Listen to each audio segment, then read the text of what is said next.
and this is Cara, and you're watching Tales from the Trunk. Today... Yes, today's story is The Tale of Peter Rabbit by Beatrix Potter. Enjoy! The Tale of Peter Rabbit by Beatrix Potter. Once upon a time, there were 4 little rabbits, and their names were... Flopsy, Mopsy, Cottontail, and Peter. They lived with their mother in a sandbank underneath the root of a very big fir tree. Now, my dears, said old Mrs. Rabbit one morning, you may go into the fields or down the lane, but don't go into Mr. McGregor's garden. Your father had an accident there. He was put in a pie by Mrs. McGregor. Now run along and don't get into mischief. I am going out. Then old Mrs. Rabbit took a basket and her umbrella and went through the wood to the baker's. She bought a loaf of brown bread and 5 currant buns. Flopsy, Mopsy, and Cottontail, who were good little bunnies, went down the lane to gather blackberries. But Peter, who was very naughty, ran straight away to Mr. McGregor's garden and squeezed under the gate. First, he ate some lettuces and some French beans, and then he ate some radishes. And then, feeling rather sick, he went to look for some parsley. But round the end of a cucumber frame, whom should he meet but Mr. McGregor? Mr. McGregor was on his hands and knees planting out young cabbages, but he jumped up and ran after Peter, waving a rake and calling out, "Stop, thief!" Peter was most dreadfully frightened. He rushed all over the garden, for he had forgotten the way back to the gate. He lost one of his shoes among the cabbages and the other shoe amongst the potatoes. After losing them, he ran on 4 legs and went faster, so that I think he might have got away altogether if he had not unfortunately run into a gooseberry net and got caught by the large buttons on his jacket. It was a blue jacket with brass buttons, quite new.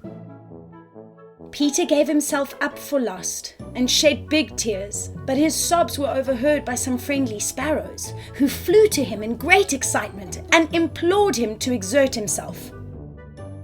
Mr. McGregor came up with a sieve, which he intended to pop upon the top of Peter, but Peter wriggled out just in time, leaving his jacket behind him. And rushed into the tool shed and jumped into a can. It would have been a beautiful thing to hide in, if it had not had so much water in it. Mr. McGregor was quite sure that Peter was somewhere in the tool shed, perhaps hidden underneath a flower pot. He began to turn them over carefully, looking under each. Presently, Peter sneezed. Kerchoo! Mr. McGregor was after him in no time, and tried to put his foot upon Peter, who jumped out of a window, upsetting 3 plants. The window was too small for Mr. McGregor, and he was tired of running after Peter. He went back to his work. Peter sat down to rest. He was out of breath and trembling with fright, and he had not the least idea which way to go. Also, he was very damp with sitting in that can. After a time, he began to wander about, going lippity-lippity, not very fast, and looking all round. He found a door in a wall, but it was locked, and there was no room for a fat little rabbit to squeeze underneath. And Old Mouse was running in and out over the stone doorstep, carrying peas and beans to her family in the wood. Peter asked her the way to the gate, but she had such a large pea in her mouth that she could not answer. She only shook her head at him. Peter began to cry. Then he tried to find his way straight across the garden, but he became more and more puzzled. Presently, he came to a pond where Mr. McGregor filled his water cans. A white cat was staring at some goldfish. She sat very, very still. But now and then, the tip of her tail twitched as if it were alive. Peter thought it best to go away without speaking to her. He had heard about cats from his cousin, little Benjamin Bunny. He went back towards the tool shed, but suddenly, quite close to him, he heard the noise of a hoe. Scritch, scratch, scratch, screech. Peter scuttered underneath the bushes. But presently, as nothing happened, he came out and climbed upon a wheelbarrow and peeped over. The first thing he saw was Mr. McGregor hoeing onions. His back was turned towards Peter, and beyond him was the gate. Peter got down very quietly off the wheelbarrow and started running as fast as he could go along a straight walk behind some blackcurrant bushes. Mr. McGregor caught sight of him at the corner, but Peter did not care. He slipped underneath the gate and was safe at last in the wood outside the garden. Mr. McGregor hung up the little jacket and the shoes for a scarecrow to frighten the blackbirds. Peter never stopped running or looked behind him till he got home to the big fir tree.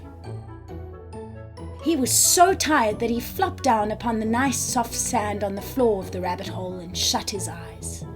His mother was busy cooking. She wondered what he had done with his clothes.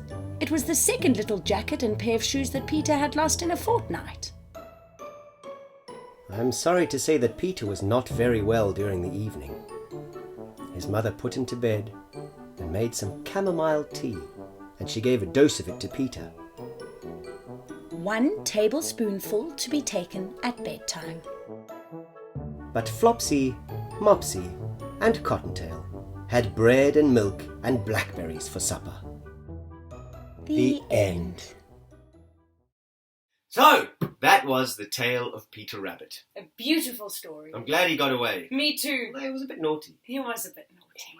We'll see you back here on Tales from the Trunk next time from Cara And from Bryan. Bye.